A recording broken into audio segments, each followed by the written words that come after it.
అంత అంత లేదండి. కొంచెం ఈయనే అలరి పెద్ద. అమ్మ ఇక్కడ ఒకటి అల్లరికి, హుషారుకి, చలాకితనానికి, చిలిపితనానికి ఆ తేడా తెలుసుకుని చెప్పమ్మా. అల్లరంటే ఇప్పుడు నా ఇమేజ్ ఏమైపోద్ది, అల్లరంటే అల్లరుడు అని, నేనేమో చాలా రాముడు మంచి బాలుడు అనేలాగా నా ఇమేజ్ ఇది. నేను అలాగే చెప్తుండేవాడిని. నా ఉద్దేశం అదే. నేనేమో అల్లరి నన్నే అంటే చలాకితనం, అమ్మ అల్లరి అనుకునేదేమో. లేదండి, ఎక్కువ హుషారు కానీ చాలా బాగుండేవాడు అబ్బాయి. అవునండి, వాడే చేసేవాడు అని. ఇంట్లో ఎవరు ముట్టుకునేవాడు కాదు.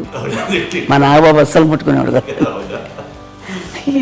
అన్నిటికీ నాకు ఆయన సహాయమే పాపం. నాన్న ఆయన ఉద్యోగానికి వెళ్ళిపోయారు. నేను పాక్కుంటూ అలాగా వెళ్తూ వెళ్ళిపోయాను. నాకు తెలియదు. తర్వాత అమ్మ చెప్తుంటే నేరుగా మాత్రం కొన్ని గుర్తు కమ్మరకోలు ఉండేది. ఒక అది పెట్టి అది వెళ్ళి కూర్చోతా ఏడుస్తున్నాను రోడ్డు మీద. వెళ్ళేసరికి వాళ్ళు 3 years సో నన్ను వాళ్ళు తీసుకెళ్ళి వాడు కమ్మరకోలు కూర్చోబెట్టాడు. ఇక్కడికి ఏడుస్తాను, ఎవరికి వెళ్ళాడో తెలియదు వాళ్ళకి. సో అది ఒక గంట పోయిన తర్వాత అమ్మ ఎత్తుకుంటూ వాడు చూసి వాడు చిన్నబిడ్డ చూస్తారు, చిన్నబిడ్డ చూస్తారు, వాడు మొత్తం తెచ్చి అది వాడు చూసి ఈ అబ్బాయి అన్నారు. కాదు అనేసింది. అది అంటారు సరిగ్గా చూడమ్మా, ఈ అబ్బాయి మా అబ్బాయి అని.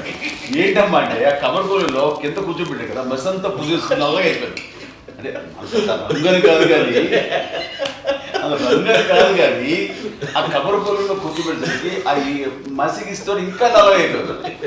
అంత నలుపుడేసరి నా బిడ్డ కాదని అమ్మ వెళ్ళిపోబోతుంది. మళ్ళీ ఏదో డౌట్ వచ్చి ఆగింది. అది ఆవు నేను నా బిడ్డ వేసాను. తాడీస్ కట్టిందో డౌట్ నాకు.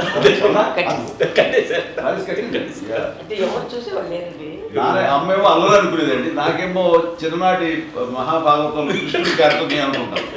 ఆయన మహానుభావులు అయ్యే వాళ్ళందరికీ ఆ లక్షణం ఉంటుందేమో వచ్చినప్పుడు పాపుకుంటూ వెళ్ళిపోవడం.